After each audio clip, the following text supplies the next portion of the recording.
আমি সনদ সোশ্যালে আজ কথা বলবো। আপনারা নিশ্চয়ই জানেন আমার দুটো চ্যানেল, সনদ প্লাস আর সনদ সোশ্যাল। সোশ্যাল কথাটা অর্থ নিশ্চয়ই আপনারা বুঝতে পেরেছেন এতদিনে আমার ভিডিওর মাধ্যমে। আমি একটা সমাজের সচেতন বার্তা বা ইনফরমেশন চ্যানেল হিসাবে আমি পরিচিত। বেশ কিছু আজকে আমার কিন্তু এইভাবে বসার কথা না, হঠাৎ আমি আজকে বসলাম। কারণ বেশ কিছুদিন আমার কমিউনিটি বক্সে, আমাকে মেসেঞ্জারে, ফেসবুকে আমাকে বলা হচ্ছে, দাদা এত বড় একটা ঘটনা ঘটে গেল, আপনার চ্যানেলে কেন আপনি প্রতিবাদ করছেন না? আপনার বক্তব্য, আপনার মনের প্রতিক্রিয়া কেন আপনি জানাচ্ছেন না? আপনি তো সবসময় প্রতিবাদ করে এসেছেন সমাজ করে। গানের শিল্পী আজকে আপনি চুপে একটা অন্যায় করেছিল, তার বিরুদ্ধে আমি মুখ খুলেছিলাম, সেটা আপনারা দেখেছিলেন, আমাকে অনেক কমেন্ট বক্সে কমেন্ট করেছিলেন। তা আজকে হঠাৎ কেন এলাম? আজকে আমার সঙ্গে বিশিষ্ট আইনজীবী, হাইকোর্টের 4 নম্বর বারের বর্তমানে সে কর্মরত। কতটা ভালো কতটা মন্দ সেটা আপনারা বলবেন। নামটা তো আমি আমার দর্শকদের সামনে একটু বলুন। মিস্টার অঞ্জন দত্ত। আগের দিনে তার সৌজন্যমূলক সাক্ষাৎকার আপনারা শুনেছেন, আমাকে কমেন্ট করে জানিয়েছেন। আজকে হঠাৎ আইনজীবী নিয়ে এলাম কেন? কয়েকদিন আগে আপনারা নিশ্চয়ই খবরের কাগজে, সংবাদ মাধ্যমে দেখেছেন, দিল্লিতে একটা সার্কাস হয়েছিল। এখন তো সার্কাস লোপ পেয়ে গিয়েছে, কেননা জন্তু জানোয়ার যে সার্কাসে ছিল সেগুলো এখন সরকারি আইন বেঁধে দেওয়া হয়েছে, সেগুলোকে ধরে রাখা যাবে না। সেই জন্য সার্কাস এখন আমরা খুব একটা সচরাচর দেখতে পাই। যে অজন্তা সার্কাস দেখেছিলাম, পানামা সার্কাস, আর তো দেখা যায় না। এখন মানুষ সার্কাস দেখাচ্ছে, যেহেতু একটু লোক পেয়ে যাচ্ছে বলে আমাদের সামনে নানা রকম মানুষ সার্কাসের মতো করে দেখাচ্ছে। দিল্লিতে একটা সার্কাস যেমন হলো, সংসদের বাইরে সাসপেন্ডেড যেসব সাংসদরা ছিলেন তারা অনেক মিলে সার্কাস, সত্যি তাই, 1-2 দিনের সার্কাস করা যায় না, ওখানে প্রায় 150-125 জন মিলে একটা সার্কাস করলো। আর সার্কাসের প্রতিনিধিত্ব করলেন কে? সে একটা দলের অনেক উঁচু মাপের এক নেতা, নামটা বলেই দিই, খবরে তো আপনারা দেখেছেন, রাহুল গান্ধী। টোটাল সার্কাসটা পরিচালনা করলেন। আর জোকারের অভিনয় করলেন কে? আপনারা জোকারের কথা কেন বলছি? আপনারা রাজ কাপুরের নিশ্চয়ই দেখেছেন মেরা নাম জোকার, ওইটা দেখেছেন। জোকারের কাজটা কি বলুন তো? জোকারের কাজটা হচ্ছে যে যখন দেখবেন ইভেন্টস যারা করে, বিভিন্ন খেলা করে, খেলার শেষে যখন চলে যায়, তার যে সময়টা পরবর্তী খেলা আসার জন্য তাদের একটা ড্রেসের ব্যাপার থাকে, সেই কি গ্যাপটা মানুষকে মনোরঞ্জন দেওয়ার জন্য বা তার হাসানোর জন্য জোকার আনা হয়। 2, 3, 4 মানুষ তাতে আনন্দ পায়, হাসি পায়। ঠিক তেমনই একটা জোকার এই ভারতবর্ষকে সবাই তার উপরে চোখ রেখেছিল। এত সুন্দর সেই জোকারের অভিনয় ছিল, তার হাত পা নাড়া, বাদরের মতো নাচ ছিল, যে বাদর দেখলে লজ্জা পাবে ওই সময়, এত ভালো পারে।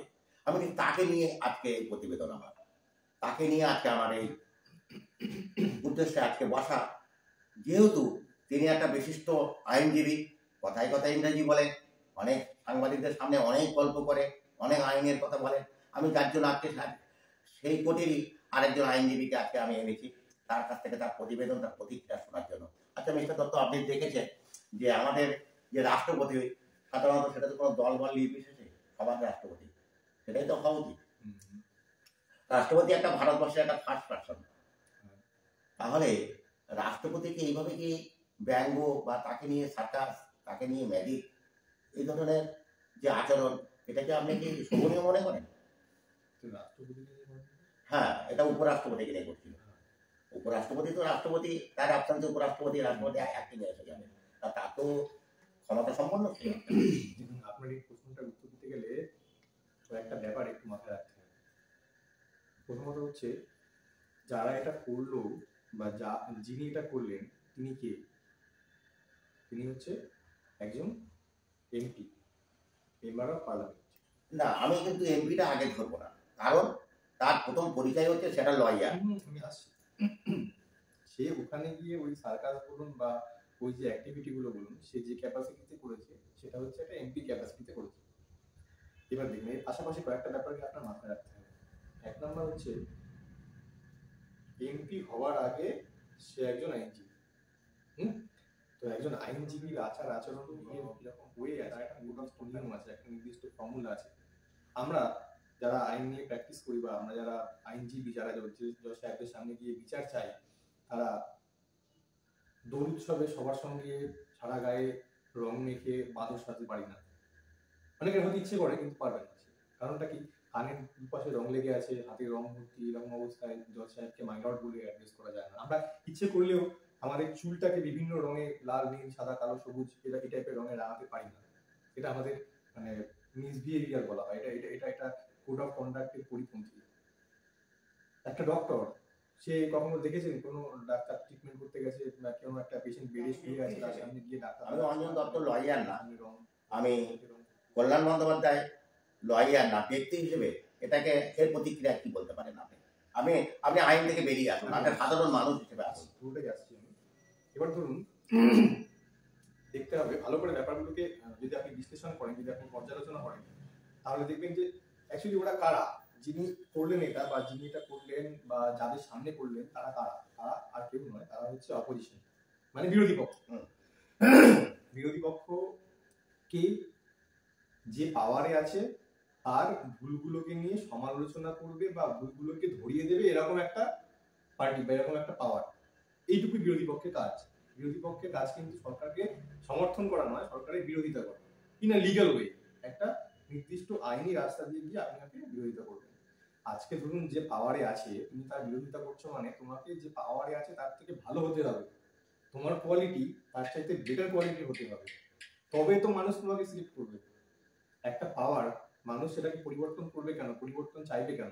যখন সে দেখবে যে পাওয়ারে আছে সে আমার এই সমস্যাটাকে সমাধান করতে পারছে না, কিন্তু তুমি হয়তো সমাধান করলেও করতে পারো, তো সেখানে গিয়ে যদি দেখা যায়, আপনাকে তো আমি নাচতে পাঠাইনি ওখানে, আপনাকে তো আমি পার্লামেন্টের বাইরে 5 জন 10 জন 15 জনকে নিয়ে মিটিং করতে পাঠাইনি, আমি পাঠিয়েছি আপনাকে ওখানে, ভোট দিয়ে পাঠিয়েছি টু রিপ্রেজেন্ট মাইসেলফ। আমার যে গ্রিভেন্সটা আছে, আমার যে দুঃখ, দারিদ্র, দৈন্যতার কথা আছে, আমার যে সমস্যাগুলোর কথা আছে, সেই সমস্যাগুলোর কথা আপনি আমার প্রতিনিধি হিসেবে ওখানে গিয়ে তুলে ধরবেন, রিপ্রেজেন্ট করবেন।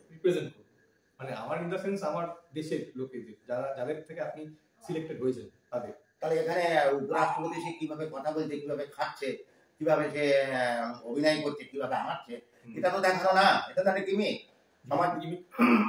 এটা তো সারা সমাজকে, সারা দেশকে কি বার্তা দেয় যে লোকটা হয় পাগল আছে, তাহলে তার বুদ্ধি শুদ্ধি কম আছে, এবার সুস্থ মাথার লোক না। এর পাশাপাশি সমস্যা আপনার অনেক থাকতে পারে, কিন্তু সমস্যা, প্রত্যেকটা সমস্যারই একটা সমাধানের রাস্তা হয়, একটা সমাধানের পথ হয়। আমরা যারা লয়ার, আমাদেরকে সবসময় মাথায় রাখতে হবে যে আমি প্রথমে একজন আইনজীবী, তারপরে গিয়ে আমি একজন এমপি। তো আমি যদি আইনজীবীর যে মোরাল কোড অফ কন্ডাক্ট, আইনজীবীর যে নৈতিক কোড অফ কন্ডাক্ট, সেগুলোকে ফলো না করতে পারি, আমি এমপি এমএলএ এগুলো তো কোনো ভ্যালু দাঁড়াচ্ছে না। তারপরে গিয়ে না, আপনার কাছে প্রশ্ন হচ্ছে উনি কি এটা ঠিক করেছে না বেঠিক করেছে? ঠিক করেছে না ভুল করেছে, এখানটায় কি একটা ব্যাপার বলতে হবে যে ধরুন গিমিক করা বা কাউকে নিয়ে মজা করা, এটা কিন্তু অপরাধ স্ট্রিক্ট সেন্সে নয়। তার কারণ এরকম আপনি দেখবেন পার্লামেন্টে আগেও হয়েছে, আমাদের নরেন্দ্র মোদীজি, সে কিন্তু রাহুল গান্ধীকে নিয়ে এরকম একটা গিমিক টাইপের ব্যাপার স্যাপার করে দেখিয়েছিলেন। তো এটা প্র্যাকটিক্যালি আনএক্সপেক্টেড। আমি বলবো না এটা অফেন্স বা এটা অন্যায় বা এটাকে শাস্তি দেওয়া উচিত, শাস্তিযোগ্য অপরাধ, এটা মোটেই নয়, কিন্তু এটা আনএক্সপেক্টেড, এটা আপনার থেকে আমরা আশা করি না। তা তিনি তো বলেছেন আমি যেটা করেছি ঠিকই করেছি। সংবাদ মাধ্যমে যখন নানা সাংবাদিক তাকে ঘিরে ধরা হয়, আপনি যে ঘটনাটা ঘটালেন এটা কতটা সঠিক, উনি বলেছেন একদম সঠিক। দেখুন, এবার যদি একজন খুনিকে আপনি বলেন যে ভাই তুমি যেটা করেছো ঠিক না ভুল, এবারে সেই মার্ডারার বা রেপিস্ট যদি বলে আমি যেটা করেছি সেটা, আমি লজ্জিত নই, আমি যেটা করেছি সেটা ঠিকই করেছি, তার জন্য তো তার অ্যাক্ট বা অমিশনটাকে আপনি লিগ্যাল করে ধরে নিতে পারেন না। এটা ডেফিনেটলি ইটস নট এক্সপেক্টেড, আপনার থেকে এটা আশা করা যায় না, বা আমরা এটা কেউই আপনার থেকে আশা করি না। আপনার থেকে আরো অনেক ভালো কোয়ালিটির প্রতিবাদ আশা করি, আপনার থেকে আরো অনেক সুন্দর ওয়েতে প্রতিবাদ আশা করি। আপনি নিজেও এটা জানেন, আপনি নিজেও এটা দেখেছেন বা শুনেছেন, আপনি অনেক এক্সপিরিয়েন্স। দেখুন, সবসময় যে সমস্যা সমাধানের জন্য একটা কথা, একটা সাংসদ তো একটা পার্লামেন্টে যাই মানে কি দেশের রক্ষা, সবকিছু তৈরি করা, আইন তৈরি করা, এরকম একটা জায়গা মোস্ট ইম্পর্টেন্ট। একটা দেশকে রক্ষা করার দায়িত্ব তার উপরে থাকে, সমাজকে রক্ষা করার দায়িত্ব তাকে প্রতিনিধি হিসেবে পাঠানো হয়। সে তো নাচতে যাওয়া না, না একদমই নয়। সেখানে অভিনয় করছে, রাস্তার বাইরে অভিনয় করছে। এই ধরনের মানুষ আগামী দিন কি সংসদে থাকা উচিত? আপনার কি মনে হয়? যেহেতু সে আপনার মাল, তা নাহলে সে সুস্থ মস্তিষ্ক না, এই অসুস্থ লোককে কেন সংসদে জায়গা দেওয়া হবে? দেখুন, এই বিচার তো আমরা করতে পারবো না, কারণ আমাদের প্রতিক্রিয়া আমরা বলতে পারি। আমার বিচার করার আমরা কেউ না, আমরা প্রতিক্রিয়া জানাতে পারি কি হওয়া উচিত। একদমই তাই। ব্যাপার হয়েছে যে যেহেতু ইন্ডিয়াতে পার্লামেন্টারিয়ানদেরকে সিলেক্ট করে দেশের সাধারণ মানুষজন, তো তাদের যে সিলেকশন সেটা আলটিমেটলি সার্ভাইভ করবে। এই ব্যাপারে মানে তার থাকা উচিত কি উচিত না, সেটার জন্য দেশের জনগণ সবাই দেখেছে, ভিডিওটা সবার ক্ষেত্রেই প্রচারিত হয়েছে এবং এটা ভাইরাল। তো তারপরে গিয়ে ব্যাপারটা তারাই ডিসাইড করুক। তবে আমি বলতে পারি একটা কথা, আমার ব্যক্তিগত মতামত, যে সমস্ত ব্যাপারেই রিয়্যাক্ট করাটা ঠিক নয়। রিয়্যাক্টের এগেইনস্টে আপনি যদি রেসপন্ড করতেন, ব্যাপারটা হয়তো আরো অনেক ইজিলি সলভ হতো। যেমন ধরুন, এরকম অনেক গ্রিভেন্স আছে, আমি 8 বছরের প্র্যাকটিসিং লাইফে দেখেছি বা দেখছি, যে গ্রিভেন্সগুলো আপনি হয়তো একটা দুটো চিঠি লিখে আমি অনেক বড় বড় গ্রিভেন্স সলভ করে দিয়েছি। অনেক বছরের পর বছর ঝুলে থাকা মামলা, সেগুলোর এগেইনস্টে যখন আমি ডিমান্ড অফ জাস্টিস কিছু করেছি আমার লিটারের উপরে, অনেক প্রবলেম সলভ হয়ে গেছে। তো সেই সমস্ত রাস্তা ছেড়ে দিয়ে ওখানে একটা হতে পারতো, এটা কিনা বেটার অপশন, যে একটা সবাই মিলে মানে লিখে চিঠি ফরম্যাটে লিখে জায়গা মতন জমা দেওয়া, তার বিরুদ্ধে একটা জনমত গড়ে তোলা। কিন্তু সেইগুলো না করে এই ধরনের নাচানাচি, গান, সার্কাস, এগুলো ইটস নট এক্সপেক্টেড। আমি তাহলে এখানে আমি ওনার কথাটা বাদ দিয়ে যদি আমি বলি যে উনি আইনজীবী, উনি একটা সাংসদ, উনি সাংসদে যাতায়াত করেন, অনেকের থেকে পরিচিত আছে। আচ্ছা, আমি যদি পিছিয়ে যদি একটু আসি, মেদিনীপুর এক তৃণমূলের অনেক বড় লিডার অজিত মাইতি, তিনি আবার শিক্ষা দপ্তরের একটা কি পদ গ্রহণে আছেন। এই যে কিছুদিন আগে রাষ্ট্রপতি আমাদের মাননীয় দ্রৌপদী মুর্মু, তাকে নিয়ে একটা সভাতে নানা রকমের অভিনয়, তার দেখতে কেমন, তার সুন্দর কিনা, তার কথা কেমন, এই ধরনের যে কথা বলে দিল, তার পরে সে আবার দুঃখ পেয়েছে, কষ্ট পেয়েছে। তার কি কষ্ট পাওয়া, দুঃখ পাওয়াটা কি তার কাছে ঠিক? তার এই যে একটা শিক্ষা দপ্তরের একটা মানে কর্মাধ্যক্ষ, তিনি না কি একটা পোস্ট আছে, তার সে একটা সুস্থ সবল বাস্তব জ্ঞান সম্পন্ন মানুষ, তার মুখ থেকে এগুলো আশা করা যায়? এইসব লোকের শাস্তি কি হওয়া উচিত? এটা কি সমাজের এখনো পর্যন্ত স্বীকৃতি হওয়া উচিত? দেখুন, এই যে ব্যাপারটা আছে, রাষ্ট্রপতিকে অপমান করা বা রাষ্ট্রপতিকে তার দেখতে কেমন এই টার্মটা ইউজ করা, ইট ইজ আ গ্রেভ এবং গ্রেভ ক্রিমিনাল অফেন্স। কেন? আমাদের রাষ্ট্রপতি যিনি আছেন, মহামান্য দ্রৌপদী মুর্মু, তিনি শিডিউল্ড কাস্ট, শিডিউল্ড ট্রাইব কমিউনিটিতে বিলং করেন। এইবার একটা স্পেসিফিক আইন আছে আমাদের কনস্টিটিউশন, মানে ভারতীয় সংবিধান তো ডেফিনেটলি মানে কোনো জাতপাত বা কোনো body colour, face of birth, এগুলোর এগেইনস্টে মানুষকে ডিসক্রিমিনেট করা, ডিসক্রিমিনেশনের বাংলা বলতে পারেন ভেদাভেদ করা, তার বিরুদ্ধে কথা বলে, অবশ্যই কথা বলে। কিন্তু তার পাশাপাশি একটা স্পেসিফিক আইন আছে, দ্য প্রোটেকশন SC/ST, মানে schedule caste and schedule tribe protection against atrocities act. সেই আইনে এই ধরনের কোনো কথাবার্তা উচ্চারণ করা, যাতে তার জাতকে ছোট করা হয়, তাকে কেমন দেখতে, সেগুলো নিয়ে কথাবার্তা বলা, অপমানজনক কথাবার্তা বলা হয়। আমরাই তো আমাদের সরকার বলুন, আমাদের সাধারণ মানুষ বলুন, সংস্থা বলুন, স্কুল বলুন, আমরা তো সর্বদাই শুনি যে দেখি এই মানুষটা এই ধরনের কথা বলেছে। মেদিনীপুরের মিস্টার মাইতি, তিনি তো কদিন আগে বলেছেন একই দিনকে দুটি কুসুম, হিন্দু মুসলমান। তার মানে তার কাছে জাতপাত নেই, তাহলে কালার আসছে কেন ভাই? আর রাষ্ট্রপতি কাকে বলছে কালারের কথা? কালার দিয়ে কি মানুষের গুণ বিচার করা হবে? না, এটা আমি প্রথমেই বললাম, চালু করা হয়েছে, সেই প্রসিডিংটা মনে হয় পেন্ডিং টিল ডেট, সেটাকে অ্যাডজুডিকেট হওয়ার টাইম তো দিতে হবে, সেই সময় অবধি তো এসব লোককে আমার মনে হয় সুস্থভাবে বাইরে রাখা ঠিক না। এবারে চার দেওয়ালের মধ্যে ঢুকিয়ে দেওয়া ভালো। হ্যাঁ, কিন্তু চার দেওয়ালের মধ্যে ঢুকিয়ে দেওয়াটা তো একটা আইনি প্রসেস, আপনাকে প্রসেসটা কমপ্লিট করে তারপর না, আমার মনে হয় সংবিধান অনেক পরিবর্তন, যেমন 3খানা আইন আপনাদের এনেছে, যে আইন 3 দিন, তার সাথে এটাও করা উচিত। এরকম একটা ভারতবর্ষের যিনি সর্বশ্রেষ্ঠ এখন একটা রাষ্ট্রপতি, তার সম্বন্ধে ব্যঙ্গদ্রুপ কথাবার্তা, তার সম্বন্ধে এরকম কথা, এখানে মানে কোনো রকম কোনো সাহায্য উইটনেস দরকার নেই। এখানে এদেরকে সঙ্গে সঙ্গে এটা করে দাও, এই ধরনের আইন হওয়া উচিত আমার মনে হয়। এটা আমরা ইমোশনালি বলতে পারি, কিন্তু যদি কখনো কোনো মানুষকে আপনি জেলে রাখতে চান বা তাকে পানিশমেন্ট দেওয়া, যে ব্যাপারটা আসছে, পানিশ করা ব্যাপারটা আসছে, সেটা যদি করতে চান, তাহলে you should obviously and definitely follow the due process of law. Without following the process of law conviction is baseless. সেই কনভিকশনটা মানে আপনি যদি কাউকে শাস্তি দিতে চান, সাজা দিতে চান, আপনাকে অবশ্যই আইনি প্রক্রিয়ার মাধ্যমে আসতে হবে। এবার আইনি প্রক্রিয়াটা একটু জটিল। এটা সাক্ষী, তার ট্রায়াল, তার আর্গুমেন্ট, এগুলো সমস্ত কিছু বিচার করে তবে তো তাকে শাস্তি দেওয়া যাবে। সেই জন্য একটু তো অপেক্ষা করতে তাহলে হবে। আপনার কাছে আর একটা প্রশ্ন আমার রয়েছে যে আগামী দিন তাহলে আমরা কি কিছু আমরা দেখতে পাবো? সাংসদে যে ঘটনাটা ঘটেছে, মিস্টার বন্দ্যোপাধ্যায়ের কাছ থেকে যে অভিনয়টা দেখেছি আমরা, অভিনয় বলুন, সার্কাস বলুন, যেটাই উনি করেছেন, এটা আগামী দিন আমরা কোনো ফলপ্রসূ আশা করতে পারি? ভালো ফল কিছু হতে পারে? দেখুন, এটা ফল তো একটা হওয়া দরকার, না হলে এটা তো হ্যাবিট হয়ে যাবে মানুষের। এটা আপনি আইনজীবী হিসেবে বলছেন না সাধারণ মানুষ, একটা জনসাধারণ হিসেবে বলছেন? অবশ্যই সাধারণ মানুষ হিসেবে বলছি। এটা জানার জন্য তো বা এটা বোঝার জন্য, এটা বলার জন্য তো খুব বেশি আইন পড়ারও দরকার নেই।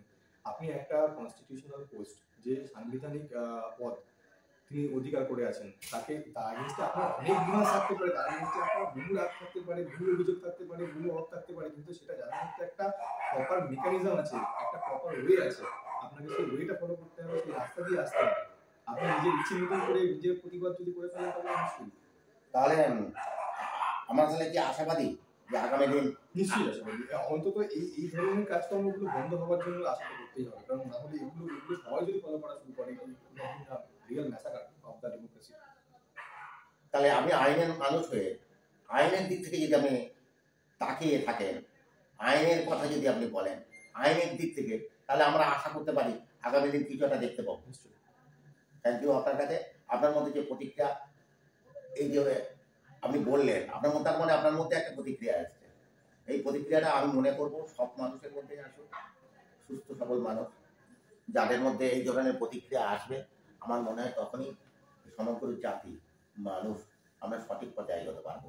আমরা জানি যারা সংসদে যায় তারা তো আমাদের একটা গার্জেন, আমাদের হয়ে তারা যায়, আমাদের কথাগুলো বলতে যায়। আর সেই গার্জেন যদি মাতাল হয়, সেই বাড়ির পরিবারের ছেলেগুলি কেমন হতে পারে? সেই গার্জেন যদি একটা অভিনয়ের মধ্যে যদি নাট্যকার হয়ে যায়, সেই গার্জেন যদি তার চলার পথ ঠিক না থাকে, তার পরিবার কেমন হতে পারে? সেটা আপনারা চিন্তা ভাবনা করবেন। শুনলেন আজকে মিস্টার অঞ্জন দত্তের মুখে তার প্রতিক্রিয়া, আইনি ভাষায়, আইনের দিক থেকে। তাছাড়া তার বাইরে যে জগৎ, সাধারণ মানুষ, দুই দিক থেকে একসঙ্গে করে তার মনের প্রতিক্রিয়া জানালেন যে যে ঘটনা ঘটিয়েছে, যে ব্যক্তি ঘটিয়েছে, এই ধরনের ব্যক্তি তার দৃষ্টান্তমূলক কিছু পাওয়া উচিত।